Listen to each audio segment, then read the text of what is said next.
નમસ્કાર મિત્રો, કેમ છો બધા? મજામાં જ હશો. મિત્રો, સ્વાગત છે તમારું અમારી ચેનલ ધર્મ અને રહસ્યના પથ પર. હું એક વાત પૂછું, શું તમે જાણો છો કે આખી દુનિયામાં એક એવો પર્વત છે જેની ઊંચાઈ માઉન્ટ એવરેસ્ટ કરતા પણ ઓછી હોવા છતાં આજે પણ ત્યાં કોઈ ચડી શક્યું નથી? વૈજ્ઞાનિકો પણ કેમ આ પર્વત સામે હાર માની ગયા?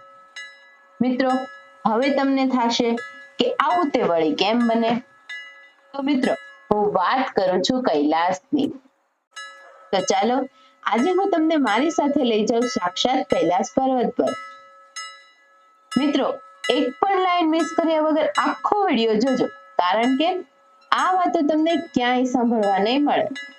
ખરેખર પહેલું રહસ્ય સાંભળીને તો તમે ચોંકી જશો.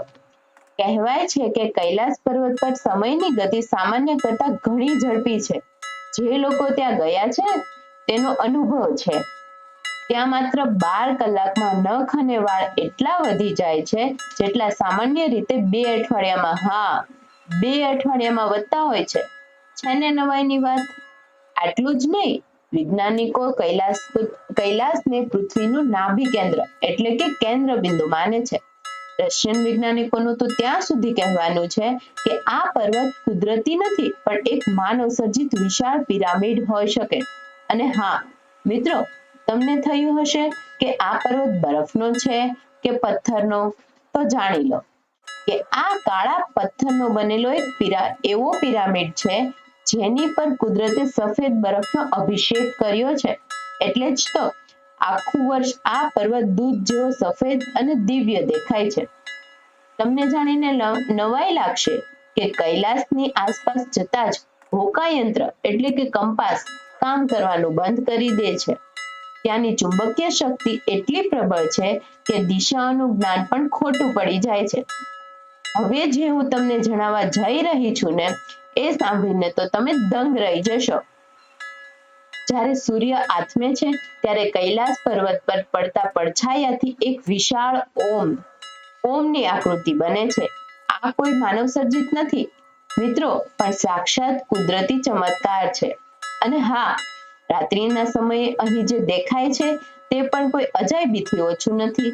ઘણા યાત્રીઓએ અનુભવ્યું છે કે કૈલાસના આકાશમાં રાત્રે અજીબ તેજસ્વી પ્રકાશના ગોળાઓ દેખાય છે. વિજ્ઞાન કહે છે કે આ ચુંબકીય શક્તિ છે, પણ શ્રદ્ધાળુઓ તેને દેવી દેવતાઓનું આગમન માને છે. અને મિત્રો, આપણા ભાગવત પુરાણમાં તો હજારો વર્ષો પહેલા જ લખાઈ ગયું છે કે આ પર્વત 80 યોજન વિશાળ અને દિવ્ય રત્નોથી બનેલો છે. ત્યાં એક અક્ષય વડ છે જેના નીચે સાક્ષાત શિવજી બિરાજમાન છે. મિત્રો, આ બધી જ વાતો સાબિત કરે છે કે કૈલાસ માત્ર પથ્થરોનો પહાડ નથી પણ જીવંત શિવનું અસ્તિત્વ છે. આજે પણ કૈલાસ પર કોઈ ચડી શક્યું નથી. જેણે પણ પ્રયત્ન કર્યો તે કાં તો રસ્તો ભટકી ગયો અથવા તો અદૃશ્ય શક્તિઓએ તેને પાછો મોકલી દીધો. આ સાબિત કરે છે કે મહાદેવની પરવાનગી વગર ત્યાં કોઈના પણ પગલા પડી શકતા નથી. આટલી દિવ્ય અને અચરજ પમાડતી વાતો જાણ્યા પછી તમને શું લાગે છે? તમને આ રહસ્યો કેવા લાગ્યા? મને તો પાક્કી ખાતરી છે કે આ બધું મહાદેવની જ લીલા છે. જો તમને પણ આવું જ લાગતું હોય તો કોમેન્ટમાં ચોક્કસ જણાવજો.